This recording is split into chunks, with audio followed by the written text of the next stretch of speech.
Welcome to Podnutz, the Computer Repair Podcast, episode number 114, part 2. I'm your host, Jeff Halash. I'm joined today by Robert Reichner and Troy Anderson from RepairShopr.com again. How you doing, guys? Doing great. Hey, good. Very happy to have a sequel here. Thank you for hosting us for part 2. No problem. So that everybody knows out there, basically we did a part 1, and there is an audio version of 114 up on the Podnutz website.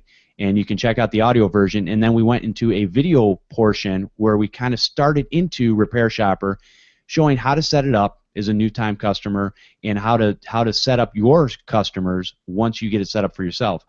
And I think what we're going to do is we're going to dig deeper into it, and we're going to do a screen share and let these guys show us all the different things that you can do with RepairShopr and maybe some of the questions that I've heard from different people in the industry and also questions that I have as I've used the product over the last 6 months or so. Sound good? Yeah, sounds excellent. Okay, cool.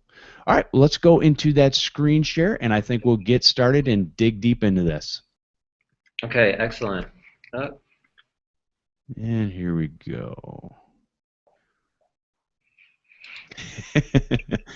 You see this? I see a black screen. Oh, there it is. Perfect. Okay, great. There we go. Okay. So basically we'd started off with just setting it up, and we had gotten to the point of creating a new customer.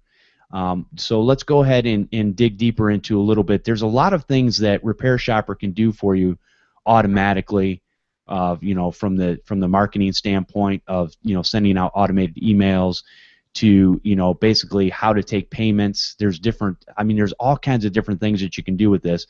And what I really love about your guys' software is that it's an all-in-one. It's almost got everything all in one place. And if it doesn't, you guys have a lot of hooks into different things out there. And we kind of talked about those in the audio portion.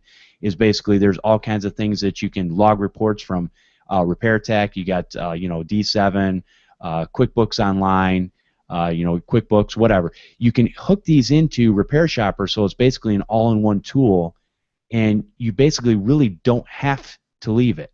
So that's exactly right. Yeah. So we've kind of said, the power is being able to consolidate all of these things into one platform, and when we think we can build a great version of it, then we'll do that. And when we know that someone else has actually, they're focused in a certain area, like we're not going to build a full accounting system, for instance. So it makes sense to really integrate with QuickBooks and then with Xero, because people have different preferences there. And yeah, same thing. So RepairTech makes all those great tools, and we can pull those reports onto tickets, and then people can leverage the power of both of those tools. Absolutely, yeah, and that's the one thing. And I will also say this: this is one of the only ticketing invoicing systems out there that I've seen that will actually is really, in my opinion, is for the computer repair business. It's really focused on that. Yeah, that's exactly right. We've Troy started out and he had his own both a shop, like a storefront, but then also an MSP side of the business, and he built this for himself. So I think we've covered that story before, but Gotcha. This is grown directly out of that experience. And we're really, we love being part of this community, and we love the fact that we're able to draw on all of the power of open source solutions. And the fact that APIs now allow you hooks into so many different tools, we love being able to bring all of that specifically to computer repair and also cell phone repair and MSPs. So that's kind of our target market. Gotcha. Okay, so let's go ahead and do this. I'm looking at the order of tabs, and let's just go down the line. So I think we've already covered the customer tab from part 1, and what I'd like to do is let's go ahead and go into invoices. Sure. And what we'll do is let's create an invoice that basically a mock invoice, or even look at one that you guys have already let's go ahead and create one using maybe a customer you have in your lineup there, to kind of show the process of what you can do and how to do it, and the benefits of having this all in one spot. Yeah, well, maybe what we could do then actually is start from one of these customers and go through that flow, because generally the flow that we see most commonly is that you'll start from a customer. By the way, we massively upgraded our search recently, and people have been really excited about that. This is someone who doesn't have very much, but we let me pull up one of our kind of more active customer accounts here, and what you'll see is that we've added this so that you can now see lots of like the products and things show up. Oh, very cool. When you do that, yeah. So this will pull up, for instance, customers that have that. It pulls up specific tickets with the details. It shows assets related to these customers, leads, and we're going to keep adding into this. We added in this really powerful technology called Elasticsearch, and it allows us to have like this very powerful structured data that shows up from the search function. So we're really excited about that. Well, I got to tell you guys, I'm really excited about that, because there's many times where, I don't care who you are or how big your business is or how small it is, when a customer calls me and I have to answer the question, they go, "Hey, remember me? I came to you about 6 months ago and you did such and such for me." And I'm like, to be honest with you, no, I don't. So a lot of times, to be able to go into RepairShopr and look at, it is true, and to look at, to have something where I can do a search real quick by typing in a last name or first name or whatever, and get to the point where I can, oh yeah, here's all the things I've done on your computer, and then here's all the different computers or what you guys call assets, inside of RepairShopr. Basically, all the things I've worked on for that person, all in one place. This is awesome. Yeah. So this kind of gives you at a glance, and it's people. We've been getting really excellent feedback on that. Of course, all of that is also listed here in much greater detail under the customers. Right. But this is kind of a quick glimpse of that. So the most standard flow really actually is to create a ticket first. Okay. Do you do that in your business, or do you go straight to an invoice? Yes, and I'm glad you actually corrected me on that. Right, I was looking at invoices, but no, you're right. Ticket is the first thing that I do. Yeah, and by the way, this order, I think that this is mirrored off of like how QuickBooks originally structured their tabs, and we kind of mirrored that, even though a more standard flow is customers, tickets, invoices. Gotcha. Okay. Good. So I'll go ahead and create a new ticket here. Why don't you give me an example of a job you might be doing? Oh, let's say a Dell laptop with slow internet. Okay. What you'll see, by the way, is that we added some autofill options, and this is like kind of an intelligent algorithm that's going to look at your most recent subjects, and it'll pull from that, and it dynamically updates. So you don't have to go in and even like manually populate this, but it's going to remember, and it's going to know what you're using most frequently, so that it can save you some of that time of typing. Yeah, I didn't realize that, but I was putting something in the other day, and I'm like going, oh man, that's awesome. I don't have to type this whole thing out again. Okay. So that's great. Again, cool. Another great feature that will save technicians a lot of time.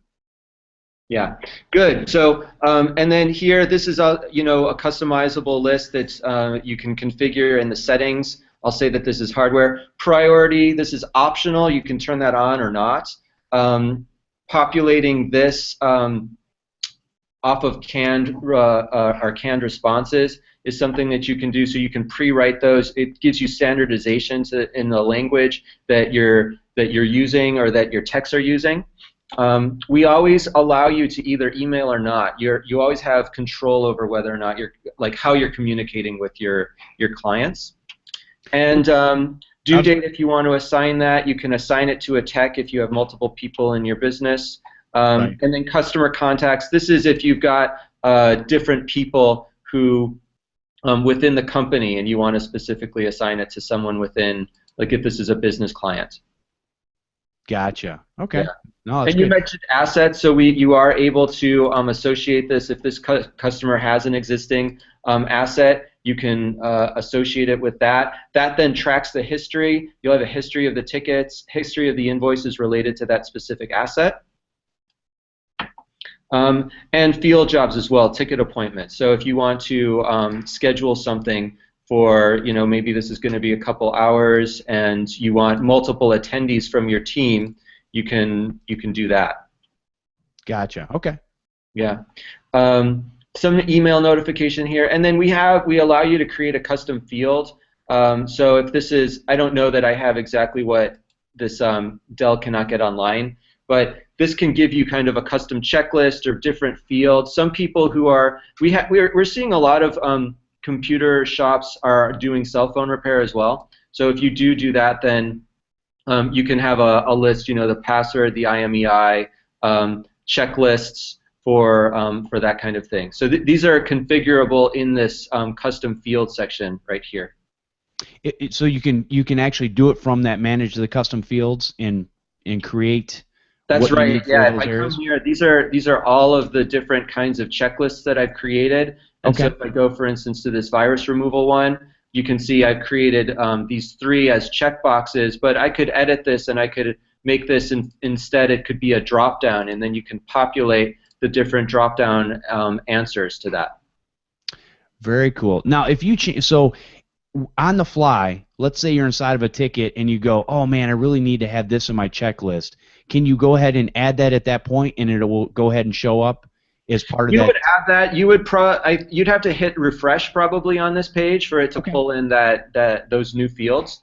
But you could definitely do that. Okay, very cool. No, Yeah. that's very cool. Okay, I didn't even realize there was that Manage Custom Fields tab over there that I could get to that stuff. I've created some, but I kind of go through the admin process and kind of get in there. But that's It's also cool. accessible in the admin section. You're right. Okay. Yeah. Very cool. So I'll go ahead and create this ticket. Oops, I kind of started an appointment, but I didn't put in the data, so it's saying, hey, pay attention. Well, in a lot of these things, so just to clarify, because there's a lot of these things in a one-man shop that I obviously for myself don't need, but I might need down the road.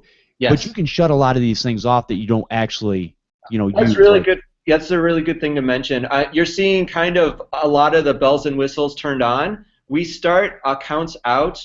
The kind of default state is much more simplified because the idea is that you should be able to get this up and running in like an hour. You Right. enter your business name, upload your logo, put in your address, and you can actually be off and running right away. And that's one of the kind of advantages compared to something like Autotask or ConnectWise, where we hear of people who have a full-time person who only manages that system.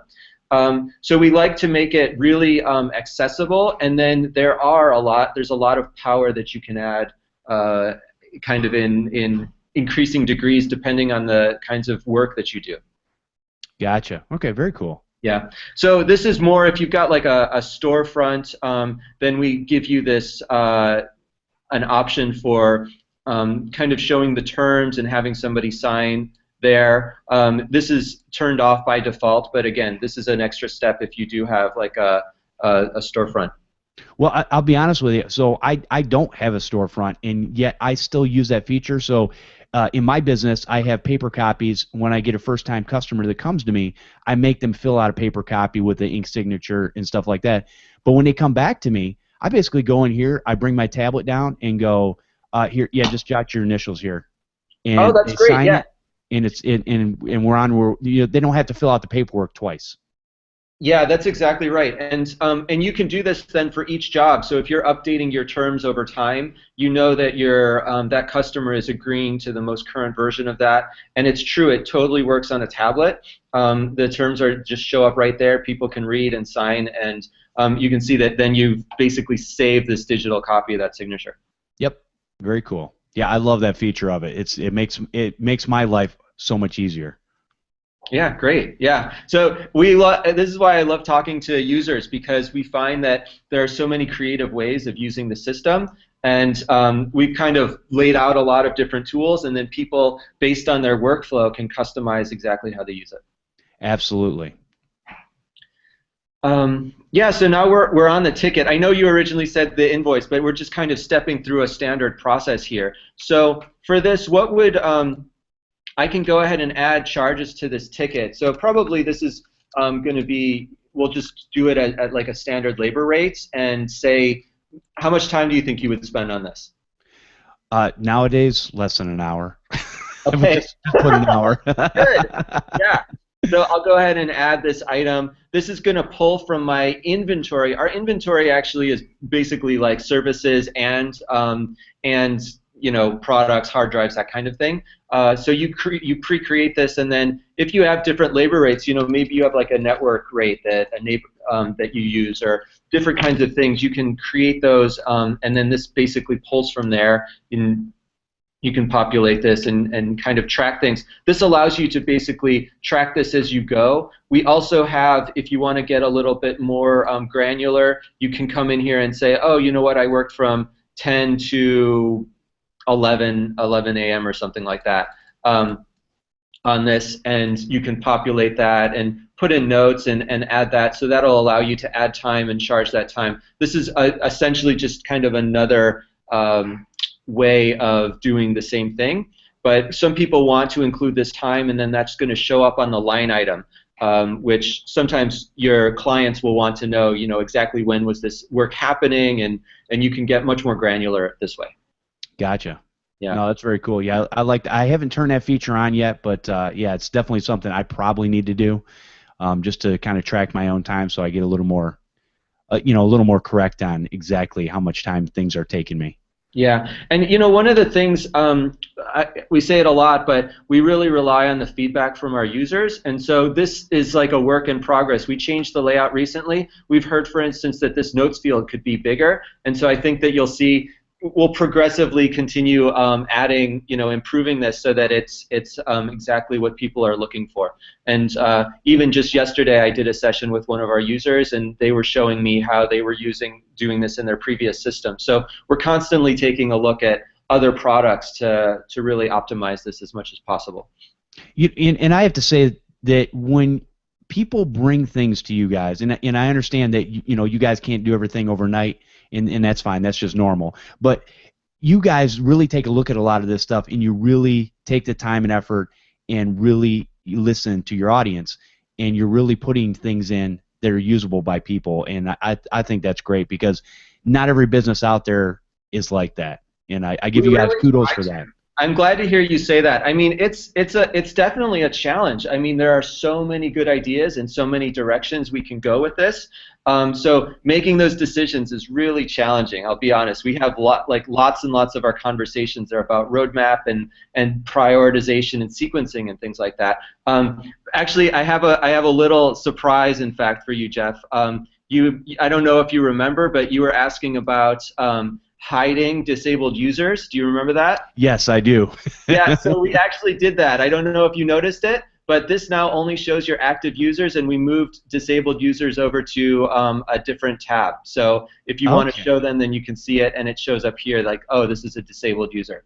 So very that was cool. Good feedback on your part, and we actually built that for you. I appreciate it. And this was going back to, so as you're adding users in your company, maybe you have people that are coming in, working for you, and they no longer work for you.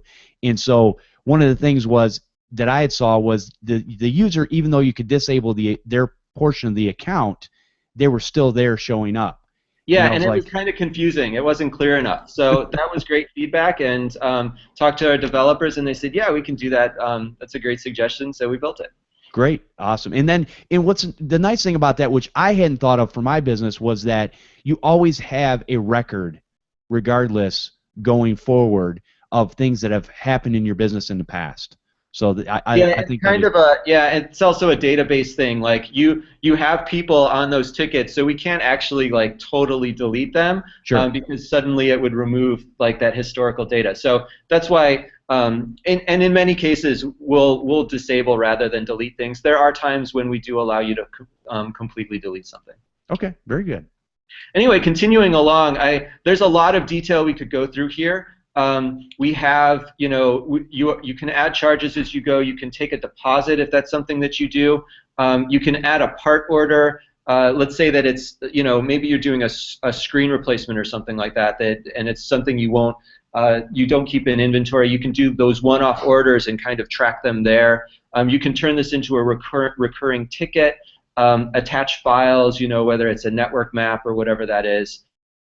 So a lot of different options there. This is going to show the asset that you're working on. This is where we pull in like those repair tech reports, so that if you run if you're using RepairTech and you run something on that computer, that can get pulled in here. We love working with those guys.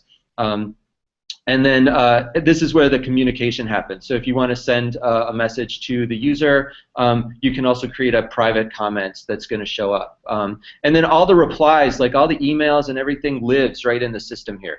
Right. I like that about that because again you have a record of what's going on. So let's go. So going from the diagnostic point, because this is a point that kind of confused me in the beginning. Okay. Basically how I get through this progress tracker of diagnostic, work approved, invoiced, and work completed. And so if we can walk through the that's a good question. So first of all, I would say that depending on the kind of work you do, this may not be something you need to use. It's totally optional. But this is helpful if you're communicating with a few people on the team and they want to know what phase this is in, then this can be helpful. So this progress bar here is driven off of the comments. So if I drop in, for instance, my pre-written diagnosis comment here, I can say, we took a look at your computer and the issue. What would the issue be on this one, for instance? Oh, it's it's got a bunch of viruses on it. Viruses and malware. Okay, I'll just say a bunch of viruses. Yeah. And what would you charge? Like, I'll just say it's going to be $100. Right. That sounds good. And so I can send this message. When I do that, that's going to create an email, which again, you can turn that off.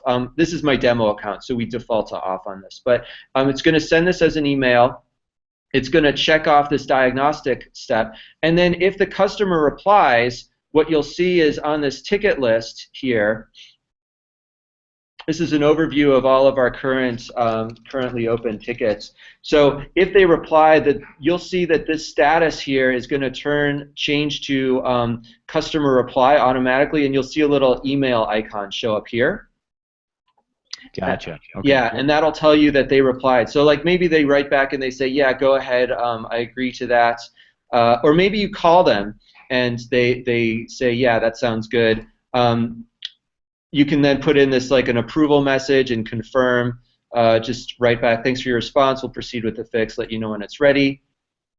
Send that. That's going to check off this next step. So you can see that this checklist is basically driven by that communication. If you don't want to actually send those messages, or you don't want those things showing up here, you can do the same thing here, and you can pre-write something that just says, approved by phone. That could be a canned message as well, and that's going to trigger the same thing. It's not going to show up as customer communication.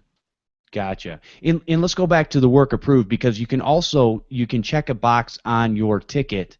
Like a lot of times my customers already know, hey, this thing is virus ridden and I need it cleaned. And so when you create this, there is that option just to say, yeah, this is already approved, basically. Yep. Yeah. And I do that a lot of times just for and so that kind of gets away from that second step, and then I'll go back and do the diagnostic. Right. So, at that point, you go ahead, you do the work, maybe you let them know, you can send this completed message. I don't know if you drop off your equipment or how you handle that. Whatever this message says, you can send this completed message that's going to check this step off. And so the last thing to do really is make that invoice. Now, we added those charges on the ticket, so when I click Make Invoice, that's automatically carried over to the invoice. And that's going to be added as one of the line items there. You'll see that shows up automatically here. And actually, in this case, this is interesting. So on this customer, I have prepay hours. That's one of the features. So we have a lot of users who they'll sell like a block of 10 hours, maybe at a discounted rate, and they want that to be a declining balance over time. So this customer that I chose by chance had that, and so it's saying, oh, okay, we're going to use those prepay hours. It automatically appends that. You can see it changes the rate to 0, and so I still have a record of that, but there's no balance due on this one. Oh, that's very cool. Yeah. That makes it, so it's a great tracking system, and to figure out, when they run out of hours, basically, and that's right. And so you'll see that if I go to this customer, their prepay balance, prepay hours balance will show here. You can add those. You can sell those. And there's a whole kind of flow for that. If you come to our knowledge base and you just search for prepay hours, we've got an article that'll talk you through exactly how to set that up and the steps involved. Oh, very cool. Yeah, and I think some of the kind of future improvements for that, some people want those to roll over each month, and some people want them, it's kind of use it or lose it. Right. And that's like, so I think that's kind of functionality that we have in mind for the future. Very cool. All right, so yeah, so now basically we've where are we at in the process here? So yeah, we've basically created this invoice. I want to make sure that there's something on here so we can actually take payment. So maybe I'll just let me put a hard drive or something on here. Well, and this is the other thing too. So when you hit make invoice, one of the things I learned is if I forget to put something on there, you're watching Robert right now. He is making adjustments, and you can do that on the fly and add stuff to your invoice before you print it off or even send it out.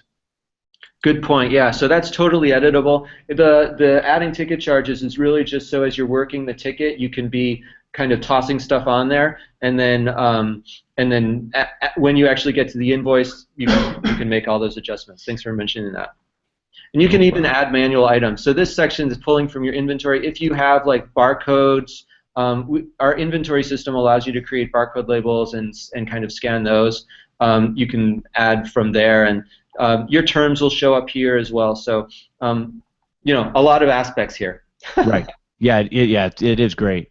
And the other thing too, let's talk about the ticketing system. So when you do comments and you email those comments and you actually do an invoice, what I do is I actually turn those off because my customers don't need to see all that extra stuff on there. Now, for some people, they might, that might be what their business needs. Mine doesn't. Most residential customers could care less what was done or what was talked about as long as their computer works. So.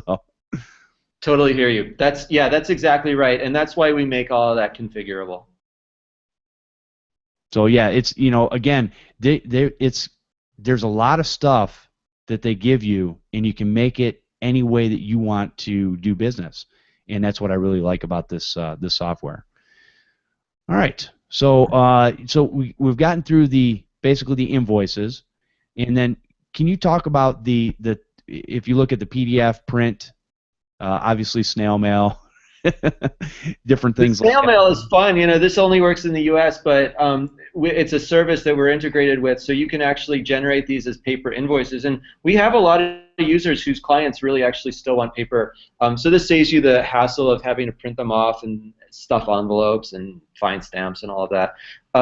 Yeah. So the print we integrate with Google Cloud Print. Okay. And you can even turn that on so that it automatically prints. Basically, as soon as you generate an invoice, it'll automatically print. That's something that I'll just maybe jump straight to the URL here. But you can configure this and basically say, hey, these are the things that I want, and I'm going to turn it on so that every time that I create a customer, it automatically prints a customer label and a ticket label off to my Dymo label writer.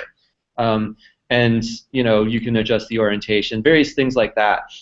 So Google Cloud Print, I think we're one of the only people doing this. It's pretty cool. We're also looking at there's like a new generation of web printers that we're looking to integrate with, and this is kind of bridging the divide for cloud, like browser-based cloud software, so that it can talk directly to devices. This is funny because again, I've been working with this product for 6 months, and I have it hooked up to Google Cloud Print, but I didn't know that you could automatically print your invoices. So you just taught me something new. Yeah, one of the things we just added an in-app notification system so that as we release features, we can let the community know. And one of the things we plan to do there is kind of like a feature of the week thing, so that we can just there's little things here that can actually save you a bunch of time that we want to make sure everybody knows about. Absolutely, no, that's great.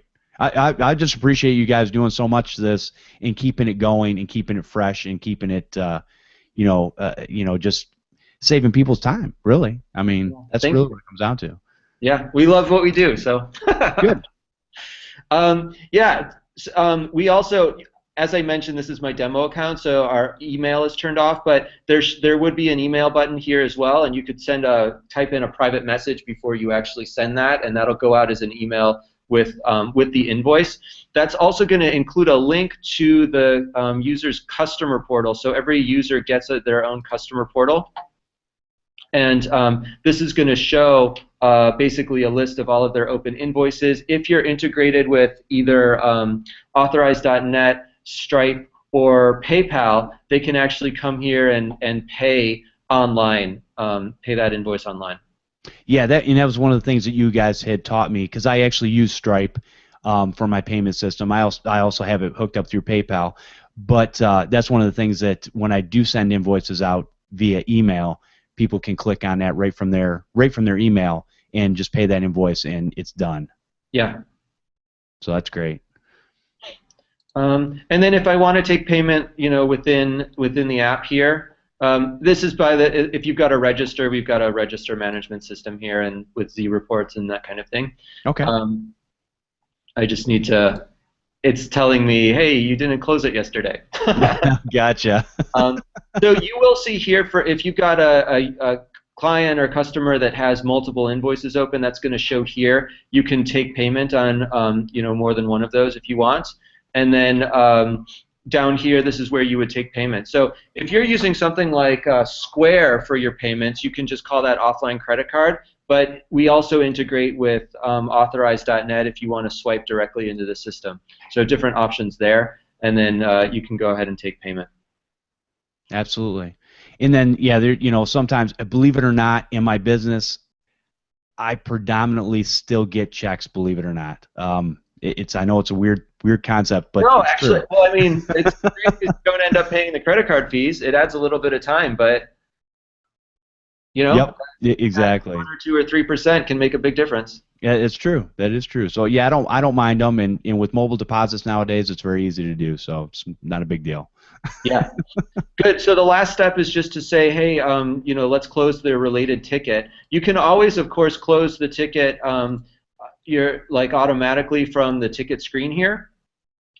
Just mark it as, when you mark something as resolved, then that's going to pull it off of this list as well. So that's kind of how you would close a ticket if you weren't going through that flow. Can we go back to the ticket, because that was one thing that had taken me a while to figure out. And you've got that little drop-down menu with the resolved and different things in there. So maybe we can show people where that's at and how they can change the progress of that particular ticket on the fly if they would like. Yeah, sure. Let me just come to one of the tickets here. I think that this is the one we were working on. So you'll see right here there's a status, and this can be a customized list. We have a few that are system required, like new and in progress, these various ones. And then some of them, and then this list below, you can see I've created my own set of things. If it includes the word resolved in it, then it's going to function like resolved. So you can kind of categorize, if you want to say, hey, resolved, no fix. That's still going to close the ticket, but it gives you a little bit more granularity in terms of saying, oh, you know what, this wasn't like a standard resolution, and you've got a little bit more detail there. Gotcha. No, that's great. Yeah. Very cool. So yeah, it took me, I don't know why it did, but it took me a little while to figure that out. And once I did, because I liked also that you guys automated it when I was done with my invoice, that I could basically close the ticket right from there, and I'm like, hey, no problem, so everything was all in one shot. So that was nice. But one time I messed up and forgot to close the ticket, and I was like, how do I close the ticket? But that's exactly how you do it. So that's right. And I mean, you can we've added, you can see we're investing, like, we kind of think of the system as Google a little bit. So it's a little bit different from Outlook, where you manage a lot with kind of sorting and stuff like that. We're investing a lot in search, which I think I showed you there. But this will allow you to filter for different kinds of status. So for instance, if I want to see all of my waiting on customer messages here, I can do that. I don't know if I have any. I don't have any on the demo, but you know, maybe in progress or whatever. This allows you to actually search specifically for those, and then we also added that group by functionality that I feel like we might have talked about last time, but so that, you know, let me remove this. I can say, hey, I actually want to see this grouped by the tech, so each tech can see what they have going on at any given moment. Okay, great. Yeah. And the other thing I like too is that you guys, so if I'm in progress on a computer and I haven't updated anything on that ticket, what'll happen is RepairShopr will actually email me to the email account I have set up and let me know. It says, hey, this is still hanging here. What are you doing? And I think that's kind of cool. That's true, yeah. If you come into the ticket preferences here, there are a couple options. So, you know, send diagnosis reminders or whatever. So we do try, and it's because in many cases, like, the customer communication is so important, and so we've tried to build that in as one of the predominant features of the system to kind of keep track of that. Exactly. All right, so I think we've kind of covered. So we've kind of covered the tickets, the invoices. I think, you know, everything has been pretty straightforward from there. As everybody can see, this is a very easy system once you kind of play with it a little bit and once you kind of see how things are, to be able to, you know, basically, like Robert said, get this up and going in an hour and, you know, be ready to go and use it in your business. I did. It was very easy to do. So glad to hear that. I'm glad to hear it's true. yeah, exactly. Well, you know, you guys said it, so I just believed it and I did it. So, you know, it all works together. We setups with people all the time, and and then, you know, that said, then there's a lot more that you can do. You can customize some of your templates. You can, you know, some of the things that are in admin here. For instance, we've got security groups, so you can go ahead and create different levels of access for your administrators versus your technicians. Right. And this will allow you to say, hey, you know what, I really don't want them to be able to see the cost on my inventory items or whatever. So you can manage that kind of thing. We've got a whole notification center, which is really, really powerful, where for many of the different kinds of things that the events that happen in the system, for instance, like, let's say someone creates a lead, and we can talk about the lead system, or let's say that an estimate is approved by a customer in the online portal. That can generate an email, an SMS, an in-app notification, pushover, which sends pushover notifications to your phone, or Slack. And Slack is one of those email, quote-unquote, email killers. It's an app that we use internally and that a lot of companies are using to improve communication on the team. It's kind of like a super powerful chat. Oh, okay. Very cool. Yeah. I've heard the name, but yeah, I wasn't familiar with what it was. All right, very cool. Yeah. So we've got this whole notification system that you can set up. You know, users, you can create the users and even put in like pictures for them and different things like that. So set whether they're an admin, which security group they're in, can they manage the time clock, and then put in their mobile number so that they can receive SMS and that kind of thing. So there's different levels of kind of configuration that are available. Right. Yeah. I had it set up within an hour, and I was able to use it right away with a customer that just came in, and no problem. And then what I noticed as I was using it, I started adding things, and I started, you know, manipulating things and making them, you know, the way that I kind of work and what works for me. And it was definitely a work in progress, but I enjoyed that I was able to, oh yeah, this would be a good idea. Let me add this in, or let me add this checkbox, or, you know, this comment, that type of thing. Yeah, and so then as you add, you know, more of these features, when you integrate with RepairTech or D7, then you'll see that you've got computer reports that flow into the system. That's one of the integrations. This is from the ticket screen. If you're using GFI, this is going to pull in those GFI alerts, and you're able to actually, like, you know, clear these right from RepairShopr. This allows you to manage the alerts that are coming from GFI. Again, if you're a user of that, you can create a ticket for that, which is going to pull all that information over to the ticket and create like those associations. So as you add the integrations, then you gain increasingly more power. Right. Very cool. Yeah. All right, let's go in. I think we've covered a lot of that before we get down to too much of the nitty gritty with the admin stuff. Let's go over the parts tab. Sure. Is this a feature that you use? So this is for the, yes, I do. I actually do, because I order a lot of stuff off of eBay. They're one-off laptop repair parts, stuff like that. So yeah, that's exactly the intention. And so I can track it, and it lets me know and gives me kind of updates, and I can say, hey, when I ordered it. So if I'm ever wondering, hey, where'd that part go? What happened? And I can go back and say, oh yeah, I ordered it on such and such a date, instead of having to go through my email and all that stuff. And everything again is all in one place that I can get to. And I believe once you put a part that you order and it's attached to a customer, it's also on the customer ticket that you can get to that section, right? Yeah, that's actually the most common flow. So let me go back to tickets to kind of just show how that works. So let's say, do I have any screen here? There we go. Okay, so let's say that I've got this Dell laptop with broken screen. Okay, I can say, let's do a part order. And so I'll say laptop screen, say it's from eBay, quantity 1. I'm going to make up numbers. Okay. Yeah, I wish. Okay, fine. All right, 75. Yeah, 75 is about, that's about the median cost. Okay. Troy knows. Troy knows, exactly, yes. Yeah, I bought like 100 of them from So then this is where you can put the shipping, the tracking numbers, notes, and then actually say, okay, great. Let's say that I ordered this a few days ago, and I'm going to say, so I'll go ahead and I'll create this item.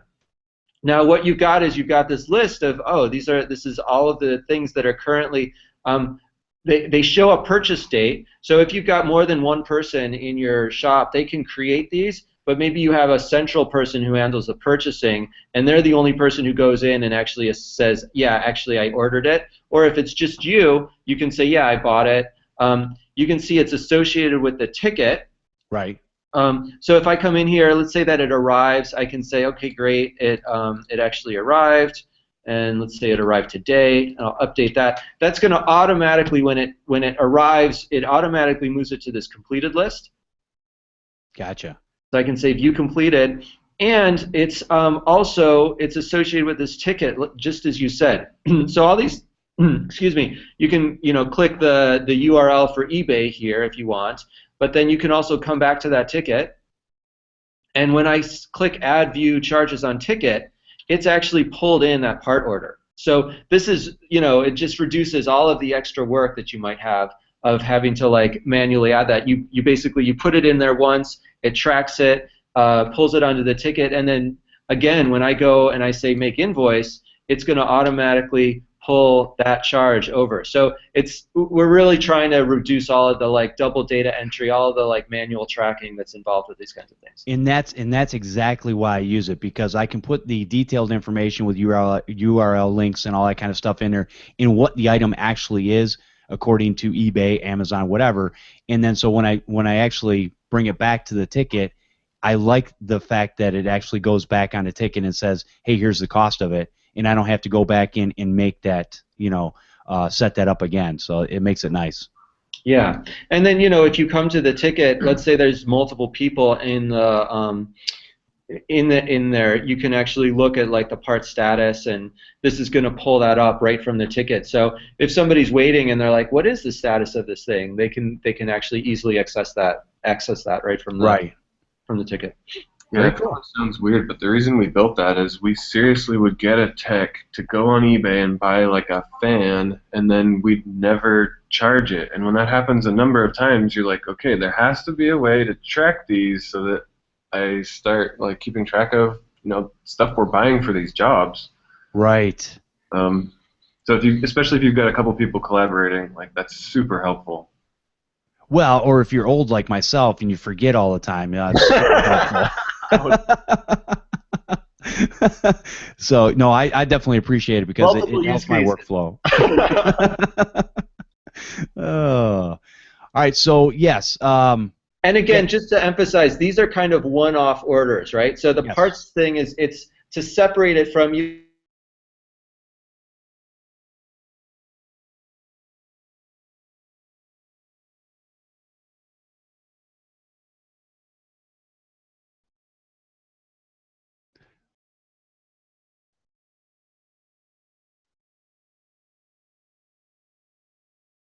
Well, I'm not sure what happened here.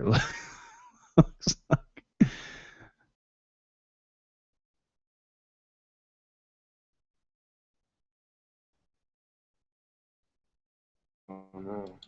Are you guys still there?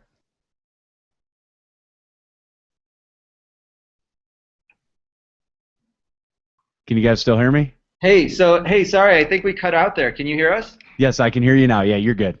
Okay, good. Yeah, all of a sudden it was like, I'm like, oh, where'd it go? Yeah, a little audio glitch. Yeah, so I don't know if you heard I'm not sure what you heard last, but I was just mentioning that this keeps it from like kind of gumming up your inventory and the things that you do actually keep in stock, like hard drives or RAM or whatever. Gotcha. So okay, so should we move into the inventory section? Yeah, definitely. So the inventory is fairly straightforward. A lot of our users they don't keep a lot in stock. And then we have other businesses that are storefronts, and they have like a big retail component, or they keep a lot in stock. So we can accommodate 10,000 items in inventory or 10. It's highly flexible that way.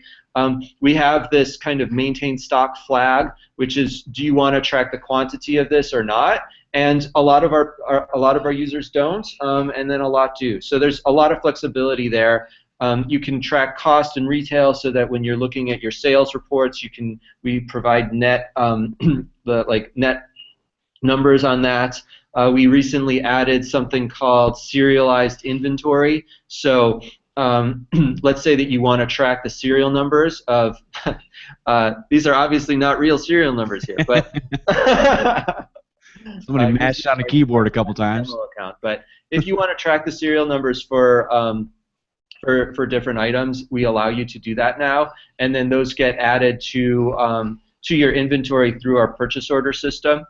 And the inventory is something that we continue to invest in, so that there's kind of continually more power there. We have some plans in the near future that I think are going to be really helpful there, that also relate to buying things from customers, for instance. So tying a lot of different systems together. So let's talk about the inventory, because a lot of people think of inventory, and this is the way that I thought about it when I first started using your system. Inventory is something where I have an inventory of parts and things. But this also is a place to keep the things that you charge for all the time, i.e. labor and different things like that. And you can put your different services in there, which is what I've mostly used it for, because I don't keep a whole lot of parts on hand myself. So when it comes down to this, you've got things like, labor, rush labor, obviously, if they want it faster, trip charge, different things like that. And this is what I mostly use this inventory section for myself in my business. And can kind of go over it. So this is kind of where, when you're looking in the ticket and you're putting a charge on there, when you hit to charge something, this is the drop down. This is the drop down menu where it comes from, is what you've created in this in the inventory section. We kind of think of this as products and services, but that didn't fit on the tab. Products in inventory. I like it. Okay, so yeah. One word. Yeah, it's the stuff you're gonna sell. Gotcha. Exactly. And so I just wanted to reiterate that it could be labor, which is what you're selling. Obviously, also you're selling hard drives, RAM, etc. Yeah. Yeah, it's a really good point. And some people have suggested that we break it into services and inventory and parts. Like, I think there's different ways to cut it, and that's something that we'll be continuing to evaluate. But yeah, basically it saves you from, you enter in your labor rates, and then that gets pulled onto every single invoice just automatically. And I will say this. Okay, so maybe something like this might not make sense right from the get-go, but now that I see it in this format, it totally makes sense to me. But I just had to have somebody show me the way. And I will tell you guys that if you sign up for RepairShopr and get their product, Robert's going to contact you and he's going to give you a walkthrough and say, hey, here's it's true. No, it's true. We try and be in touch with our users in exactly that way. And we've got a growing team. So Edie does a lot of our demos these days. Gotcha. We've got like a great customer service team. And we've also tried to make it so some people want to do this on their own time. They want to do it at 10 at night, and kind of like just learn the system themselves. So we actually, this is available, I think, when you sign up, but we created a workflow video session that really goes through every step that we would in a demo for people who want to do it on their own time or whatever. So this is going to walk through each of the modules very much the way that we're doing. And allows you to do it, whenever you want. So both of those are options. We do multiple demos a day with users and potential users, and answer setup questions and that kind of thing. So it's really depends on what you're looking for. And also, I will say on top of that, when you send an email to them, they do get back to you and actually answer your question. We definitely try to, and people praise us on our customer service, and there's also what I mentioned, that managing all of the ideas and suggestions, that's something that's a continual kind of work in progress. I think we've done a great job, and it's something that we look for feedback on. It's like one of the kind of continual aspects of growing this business is figuring out how to accommodate everything, and we're working really hard on it. Yes, you guys are doing an excellent job. And I will tell you, you guys just also taught me something new, because I do sometimes give discounts. Yes, sometimes tech people do give discounts. And one of the things I noticed, and this is something I have to do, I have different discounts, student discounts, military discounts, whatever. And a lot of times I don't have it put in there, so I just kind of make it up as I go. But if you put a minus in front of the discount or in front of the money or the amount that you're charging, it'll take it off the ticket on the fly. But then you can guys do that also on have the invoice. That's right. So we have the ability to create a discount type item or a percentage type item, or you can do it just as a negative on the invoice itself. That's totally right. And I totally forgot about, because I did watch something on the percentage discount where you can do that if you want to take 10% off, 20% off, whatever. You can go ahead and do that really easily. So that's really cool. Yeah. Again, very granular and very you can do whatever you want with the system, which is what I like, because a lot of us are we're really focused. And I'll be honest with you. When I'm putting in a ticket or whatever, if I don't have capitals in the right places, it bothers me to no end. But other people, they could care less. They just type it in. Hey, that's good. different strokes for different folks. So anyways, so this kind of covers so anything you're charging for, you can put in the inventory tab, and it'll come up when you start to type it in. And you can put it in that much quicker, so you don't have to retype this stuff every time. Hey, I'm charging $95 for labor. You don't have to even write the word. You start with a L-A, and it puts it up there. So that's what I really like about the way this is set up. Yeah, and we're going to be building in some of the new search power into this, and just continuing to improve it. We allow you to bulk manage this as well. You can export this to a CSV if you want to, maybe at the end of the year you want to increase a bunch of your prices by 5 or 10% or something like that. So rather than having to go through each one of these, you can do that in Excel and then re-import it, and it'll look at the ID of the items that you've exported, and it'll just update the system. So additional power that way. Very cool. Yeah, again, just another way to make it easier and not to take all the time to go through it by hand. So they're very good. Yeah. All right, so let's go back. Let's go into the field jobs section Sure. and kind of talk This about is that. evolving. You know, I think we may end up changing this name to appointments because it actually it may be that you've got customers coming into in for meetings.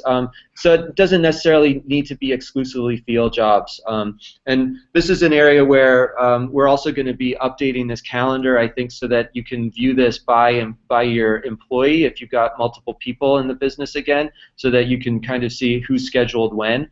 That's something that we're planning. But this basically allows you in this demo account, I've only kind of got some test examples here of different kinds of jobs. But you can pull up, a ticket here and create a subject for it, whatever that would be, and a description.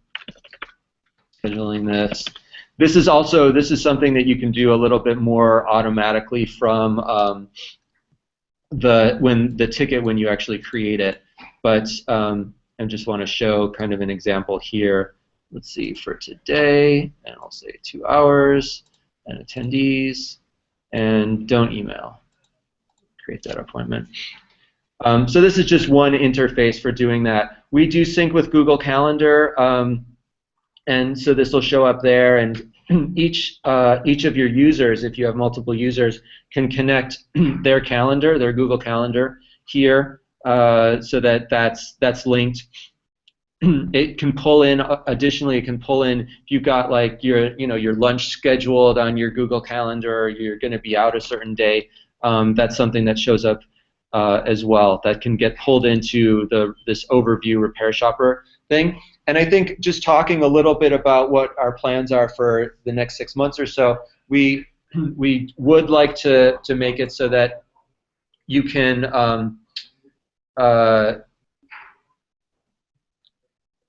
manage your different texts here and kind of see who's scheduled when, and perhaps even tie into like scheduling. So if you know that somebody's there from maybe 8 to noon 5 days a week, you can know that that's their availability, and that can help you with the scheduling piece. So it's something that's on our kind of longer term roadmap that we would like to be building. Very cool. Yeah, and I generally, in my business in particular, I don't generally leave my house because I like being at home. But so I have people come here, and so for me, I do make appointments in this, and it is hooked to my Google Calendar, and I do like that because my schedule is literally so busy with just different things that I've got to make sure that even for myself as a single tech, that I don't overschedule myself and put it on top of something else that I already had planned. Totally. Yeah. So very cool. Yep. Yeah. This is in like like they said, you can assign this to different different texts and stuff like that, and I think there's different color coding and stuff like that. This is driven off of that user menu that we looked at earlier. You can set what people's colors are. And, right. Yeah. So this is another area where it's a work in progress, and we have a lot of people using it, and I think that there's more power that we can build into it, which we're excited about. Very cool. All right, so let's talk about the point of sale system, unless you've got something more about the calendar. No, yeah, let's keep going. So point of sale. So the point of sale is really, when people say POS, sometimes they actually just mean like, can you take payments in the system? What POS here means really is that it's for walk-in customers, and maybe another way of saying that is it's for people who want to buy things but not leave their name. Like they don't want to give you their name, they don't want to give their email or phone number or whatever. Ah, gotcha. So okay. You're kind of just ringing people through. They want to come in quickly. Let's say they buy an adapter. You add that. You say, okay, great. They're going to pay cash. Calculate the change quickly and ring them through, and they're off. That's really what this is intended for. And then it does generate an invoice just like everything else, but you can see that it's kind of assigned to this general customer, and it gives you a slightly different interface. It also, you can scan from the barcode here if you've got those labels working, and so different things like that. This is pulling, you can see from the inventory. The inventory items have a sort order, so that's one of the things that's driving that. But this is, just kind of a quick way. And then, of course, you can add manual items, or you can like search actually from the inventory here. So that's available as well. And you can switch the register employee. We just added, if you have multiple users as well, we added the switch user functionality where you can actually do that just with a really quick PIN change. So you can assign like a 5-digit PIN, and people can just enter that, and it'll log the current user out and log them in. So that's like a nice feature that if you have multiple people working your front desk, for instance, or your register, this allows people to switch out really quickly. Wow, that's genius. That's great. I mean, I'm just thinking about the again, ease of use for people to be able to get in and get out and do what they need to do. Yeah, that's awesome. Awesome. When you've got a storefront or whatever, then the speed, like the kind of your ability to just do those transactions very quickly is really important, because the real work is the repairs and the customer, building the customer relationship and all of that. So we try and make this make it so the system gets in the way as little as possible, and you can just really focus on the work and the customer. Excellent. All right. I think and again, you've got all these different things, with the different tabs: Square, quick payments, offline credit cards, check, cash, credit card. It's just going to pull from whatever payment methods you've created, and will allow you to ring through. So if you want to swipe for one of these customers, that's still available there. Gotcha. And then, so if you hit, let's say, credit card on this, and you have your Stripe account hooked up, is it going to go through Stripe using this, or? That's right. It's going to go through Stripe, so you would enter the credit card details here. Okay. It's a little bit more unusual if you've got like a walk-in customer, but that's possible, right? Yeah, sure, absolutely. Yeah. Okay, very cool. I like it. Yeah, I'm understanding the payment systems a lot better than what I used to, so that's good. Yeah. And again, you guys are linked into I guess what I would say is the popular things out there, that people use for payments. Yeah, and again, a lot of people will use something like Square, and so you just call that an offline credit card, and you can take payment through that, but still record it in RepairShopr. Exactly. So, all right, so let's go to the leads section. By the way, the reason we don't integrate with Square is because they won't let us. So yeah, there's some companies out there that I don't know. We would, but they I think they had a deal with Starbucks. I think they might have even nixed that. They're really not looking at kind of being an open platform in that way. Anyway, that's an aside. Good information to know, though. Yeah. All right. So the lead system. What does this actually do for you? So the leads, it has a number of functions actually. But the simplest way of saying it is it's a place for tracking possible jobs and basically like customer communication where you haven't really begun the work itself, or they haven't agreed to say to the level where you would create a ticket. So it's a way of tracking the communication as you're kind of having a conversation with the user.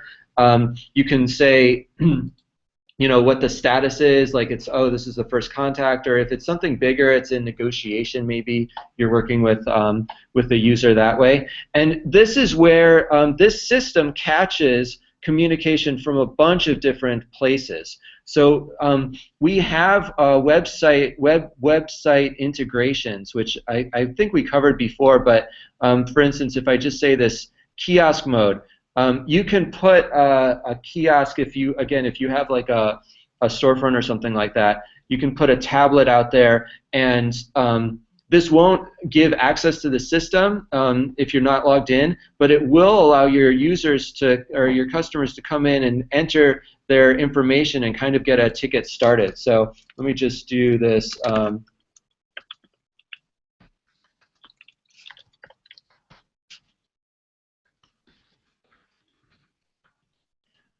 You can turn off the address, by the way. That's a setting. And I'll just say that this is, I'll say it's hardware, and it's a bad hard drive, and they say, oh. So what will happen is this screen will automatically go back to the original screen after a few seconds so that the next customer can come in and get this started. And then what happens here is if I refresh within the leads, you'll see that this is incremented. Harry Murphy comes in, and I've got basically like this lead is flowed into the system.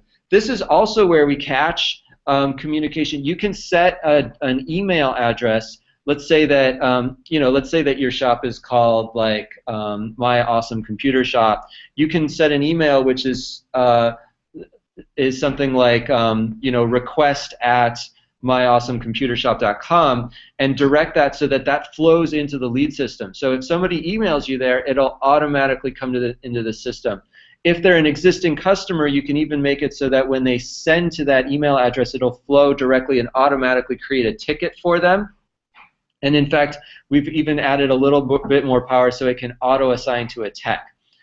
So, various different things like that that we have.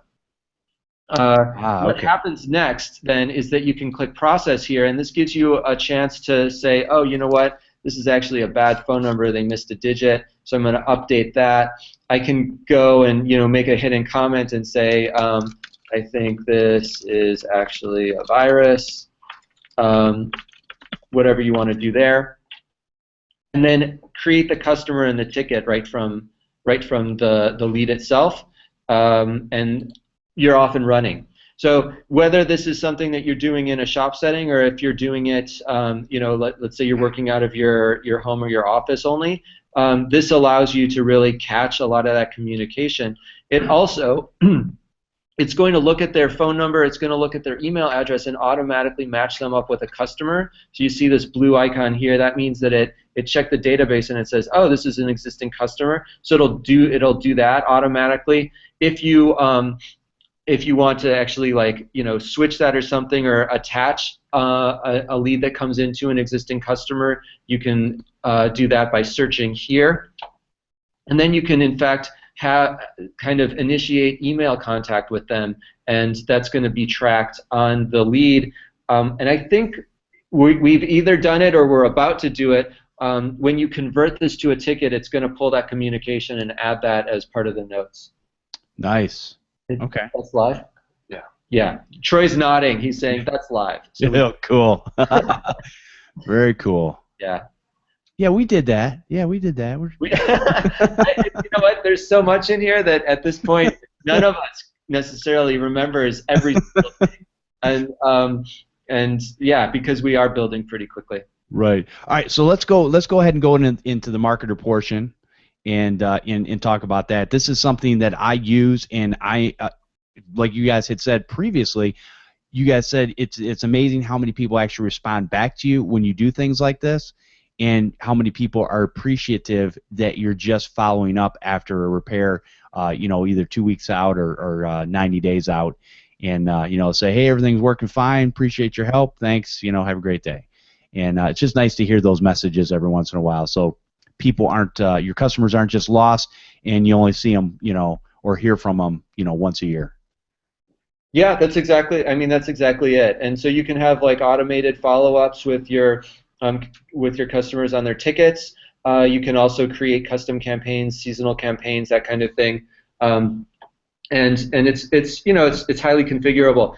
The search power that we've been adding to the app is going to ultimately pull into this ability to create customer lists where you're searching different like aspects of them. So you can create, for instance, on the customer custom fields, you can have residential versus business versus contract customers, and then you could create a dynamic customer list and then target this mailing only to that group.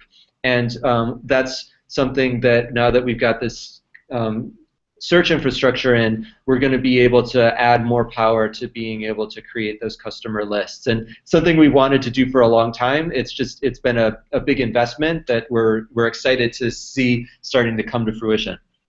Excellent. Yeah, and so here you can create that communication. It's going to pull in your social media and your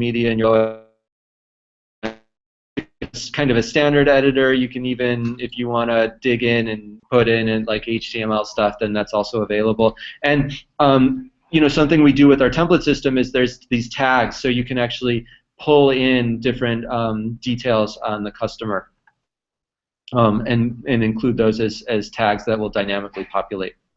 So, okay, so let me ask this, because this is a question I've had, is that if you grab one of those tags, can you just put it in email?